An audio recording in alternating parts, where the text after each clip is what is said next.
Hello, this is a conversation that I've done with Dave Huxtable, who has a YouTube channel. I've watched his videos a few times, and then I began noticing him commenting on mine, and I thought, oh, this is interesting. And eventually he reached out to me about doing a video, which I was very pleased about, as I'd always thought it'd be interesting to see his take on historical linguistic stuff, which he did a little bit about in his own video on American English earlier in the year. The other half's on his channel, so that'll be linked in the description, and it's been edited such that it doesn't really matter what order you watch them in, but I would obviously thoroughly recommend all of his videos as well as the other half of this one. I was thinking about the Australian connection, and I thought,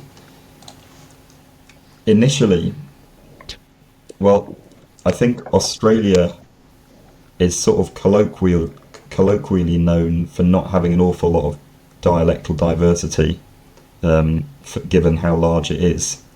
Obviously, that's in English. That's not in indigenous languages. But so I've heard it said, I think not more by friends than by friends who I asked out of curiosity, rather than by linguists. I've heard it said that class is more of a predictor of accent and region, and obviously, as you said. There is diversity in Australian English that maybe isn't obvious from the outside, but I wonder that to me that seems like a good analogue for, was it Lord Adam Gordon, the Scot that you mentioned in the document, that who had commented at some point in the 1700s that American English seemed very homogenous to him. I know wasn't there. But I wonder if it's a similar kind of thing, where obviously there would have been some kind of dialectal differences, because you wouldn't have been able to avoid it over a large area like that. But maybe to an outsider, it seems almost like Australian English seems now to a British. It seems like it's hard to tell where someone's from by their accent. Yeah, I mean, I suppose, and he would have been in one place, so he wouldn't have been travelling from the northernmost colony to the southernmost. That is true. And so his comparison would have been to, if he was from London, where you had at the time, I imagine, a greater mix of regional accents of people who'd moved in from the countryside and very stratified class. So that homogeneity was probably a common.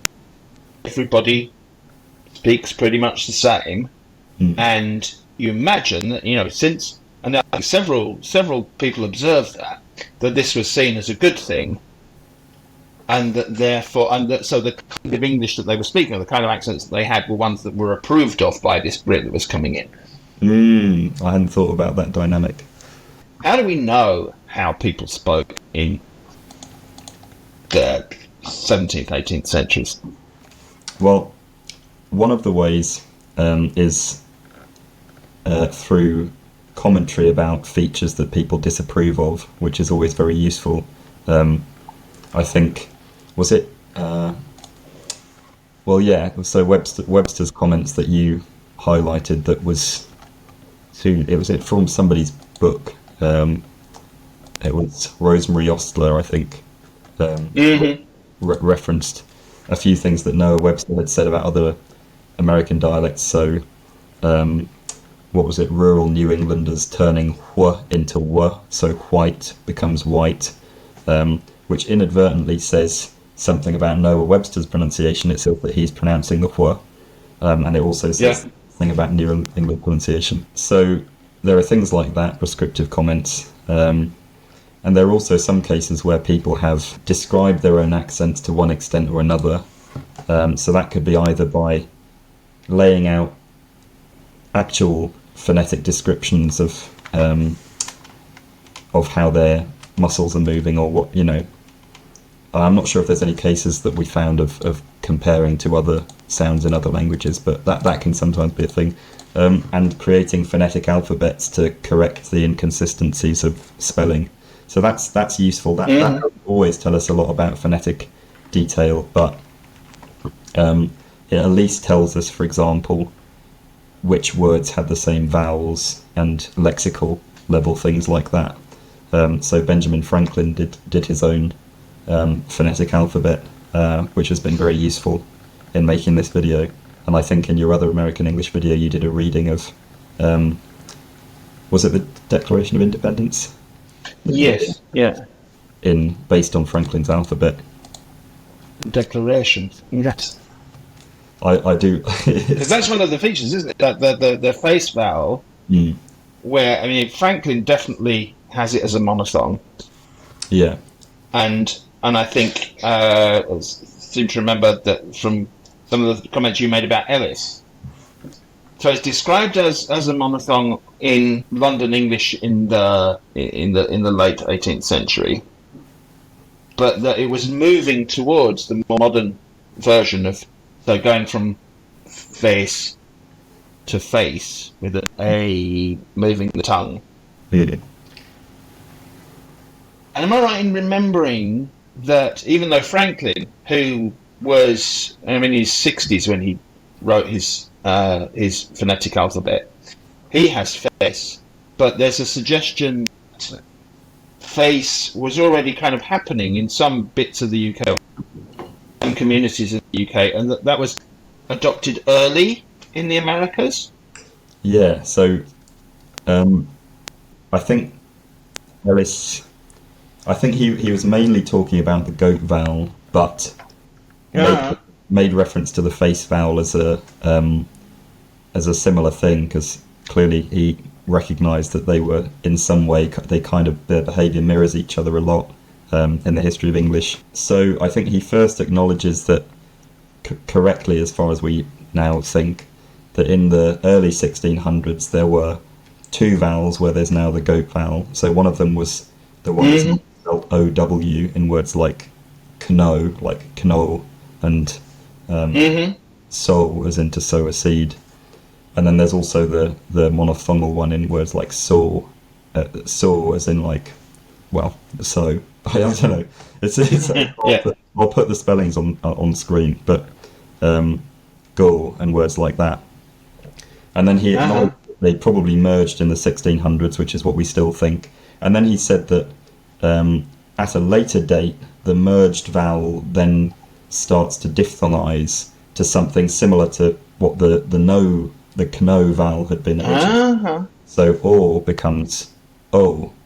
And he says that in England, and I believe this is him writing in 1869, he says that in England this is pretty restricted to London and maybe the immediate surroundings of London. So most places in the country people say so, no, but in London people are starting to say so, no. But he says that the so, no pronunciations are widespread in America, and he also says the face, diphthongal face pronunciations rather than monophthongal face have a similar distribution there. Common in London, restricted to pretty much London and England, but they're widespread in America. So to me, this suggests independent, fairly early diphthongization in America. Now, the fact that those pronunciations are fairly limited, geographically limited in England, I think is backed up by the Autumn Dialect Survey of the 1950s and 60s that interviewed a load of rural speakers that had been born in the 1800s, because monophthongal face, goat, were a lot more widespread in those recordings than you'd expect by modern dialects. And it was pretty much a fairly small area in the southeast, as far as I know, that consistently had them as diphthongs. So Ellis probably was pretty much right with his assessment that it was. That's interesting. In the UK. Someone could correct me in the comments possibly, but I think to me it seems likely that diphthongal face and goat were independent innovations in America that then Britain kind of had to catch up with, if you reckon that. Or as you were saying, where you get dialect levelling, a feature that isn't necessarily prominent a feature that isn't necessarily prominent in the parent dialects, if you like, then becomes a prominent feature. Yeah. In the child dialects. Yeah, that is, yeah. I suppose like the Scouse thing and the MLE. Yeah, Yeah. yeah, that's a good way. hmm So if we were to travel back, one of the ways if we travel back through time, one of the ways we might spot Americans is if they're saying face Yeah, rather than the vast majority of Brits who are saying face. yeah, I reckon so. As odd as that might sound, I think I think there's a decent amount of evidence that that's the case. And there's still quite a lot of face left in Northern England. So you've got the lower vowel, haven't you? Face, Really, and then lower and long. yeah, And then you've got a higher vowel in Scotland, in some parts of Scotland. yeah, yeah, and then I suppose And in Northern Ireland you yeah, have sort of diphthongal, very high diphthongal, like ear, fierce, fear. I can't do it very well. yes, which is an opening diphthong. Yes. Yeah, and then I suppose Geordie English as well. Although I think there's a lot of complicated stuff around the face and goat vowels in around the Scottish border. So that's a different thing. But yeah, there's a very interesting. I won't go too far into it because it's just one data point. But there's a very interesting recording of an elderly woman saying a really strange realization of the face vowel. That's almost like air, or like a very, very old sound. It almost sounds like an old reconstruction. I'll find it anyway, but yeah, I that's one data point that's not nowhere near enough to go on for any kind of conclusion. So the next thing I got on the list is trap and start, Okay. where you get start. Now park the car in Boston, and Elliot has called R. Refers to that plus R as the true sound of the vowel, which you get in some parts of Ireland, Park, and you get in Boston, but interestingly without the R, Yeah. so that long R. Pack the cat. So that's that movement of a backwards when followed by an R, backwards in the mouth, and then the R disappears. Mm. Distinction being,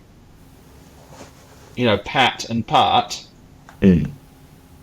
The realization, if you like, of the underlying R is the backness of the vowel and not Yeah.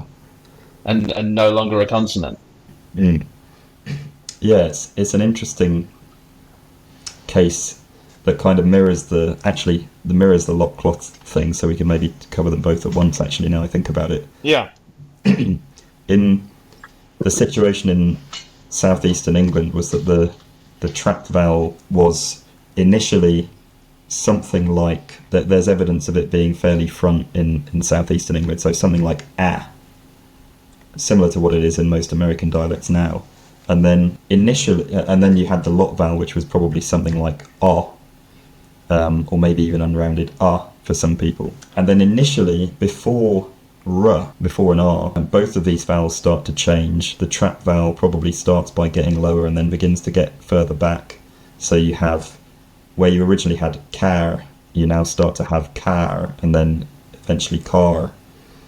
And then with the lot vowel, it seems to raise, and where it's unrounded, it becomes rounded. So something like for becomes for, as in for a while. And then after some time later, the same change affects those vowels when they come before voiceless fricatives like f, s, th.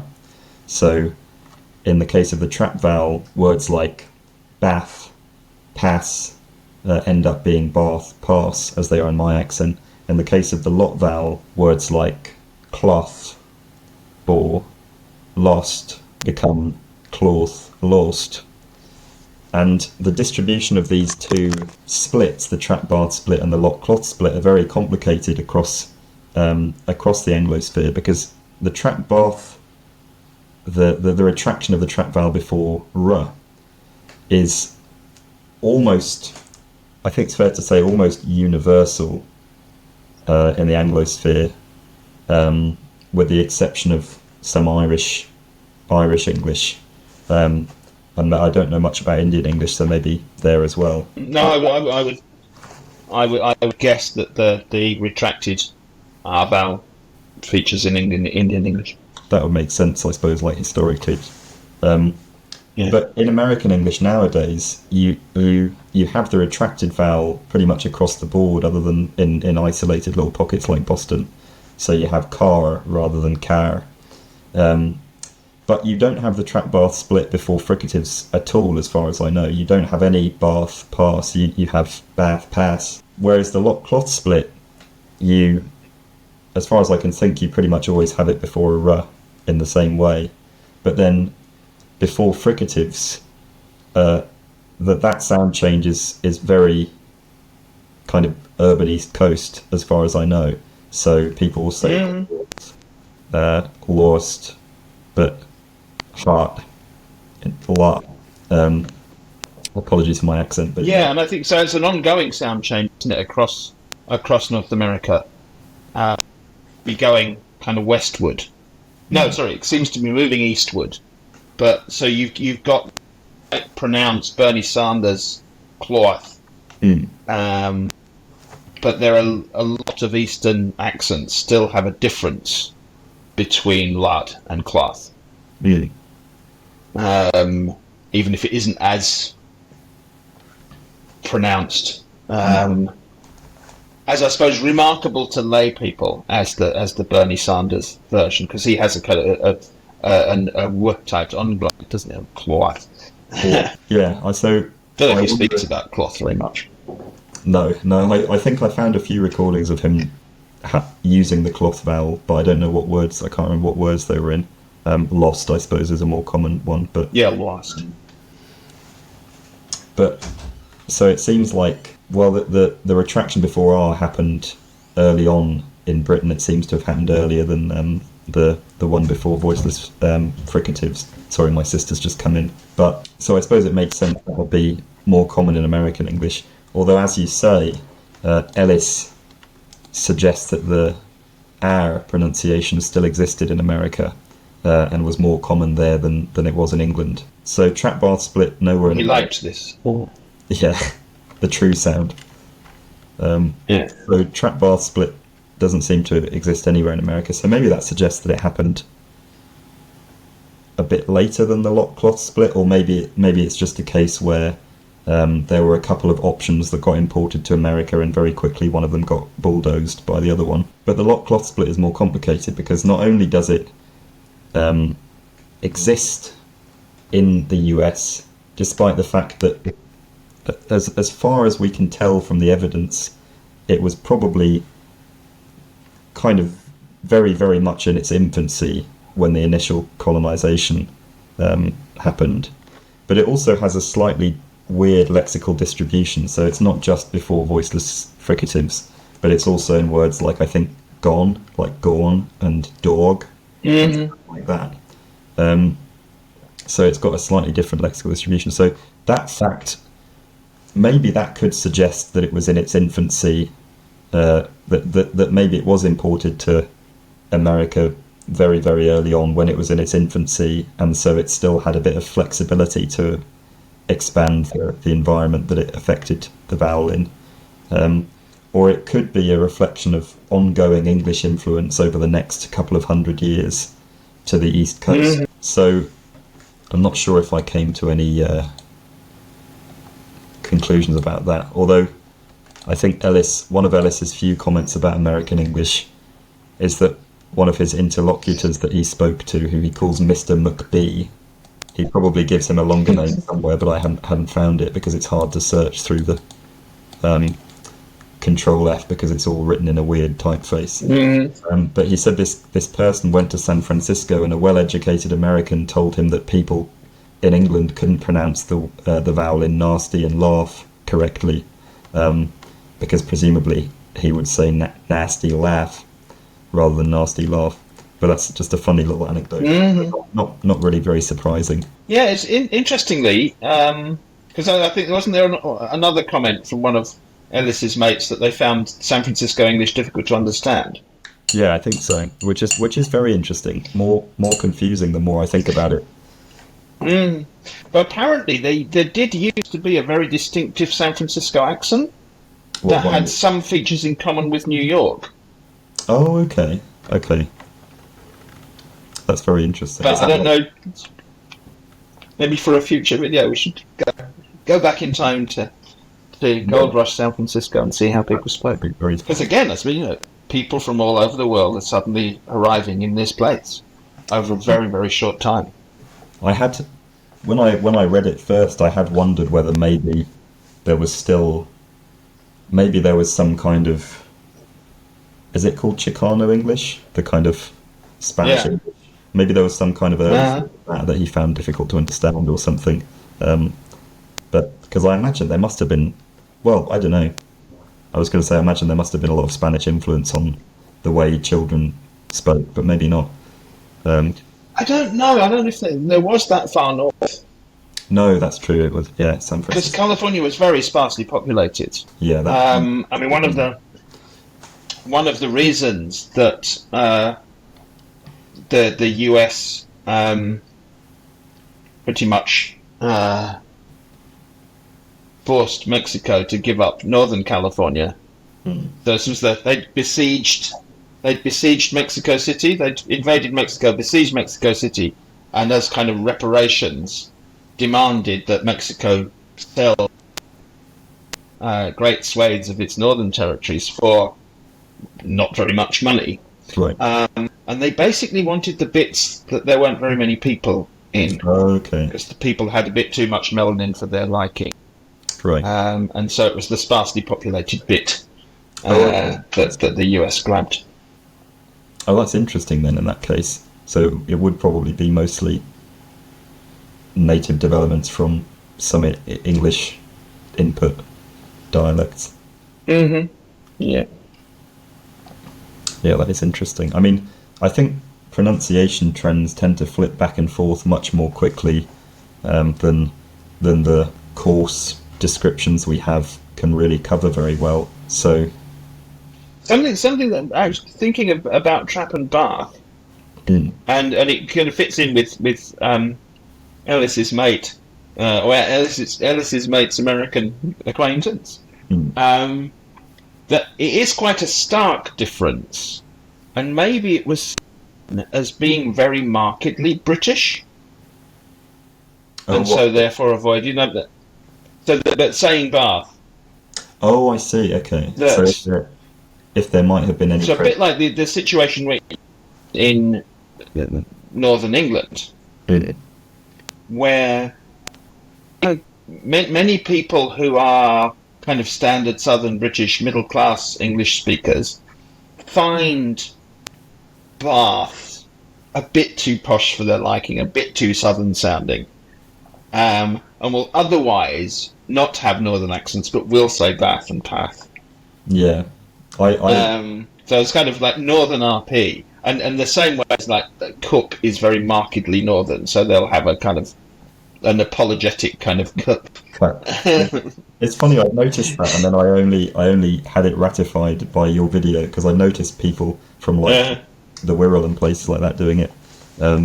Maybe that's normal in the world, but yeah, I remember when when I was at uni in Preston, I had a friend called Grant, and he pronounced it Grant because he was from Leicestershire, I think, and I couldn't bring myself to say Grant. I just felt like an idiot saying Grant. So I said Grant. I said Grant the whole time. And on the flip side, Yeah. my friend Sarah, who's from near Newcastle, didn't have the trap bath split, but said plaster rather than plaster for some reason. Yeah, there are some interesting little kind of islands of Bathness around Newcastle, and it seems to only be certain words. Yeah, which is very. I found out the plaster thing. I think is plaster specifically seems to be one of the ones that people sometimes have for other vowel for some reason. Master as well, I think. Maybe there's something about ASTR. Maybe, yeah. But she got the mick taken out of her for that. Not too badly, but in a way that would probably put some social pressure on you to not. To not do it. The other half of this conversation is over on Dave's channel. If you want to go and click the link in the description, hopefully you'll find it as interesting as the first half.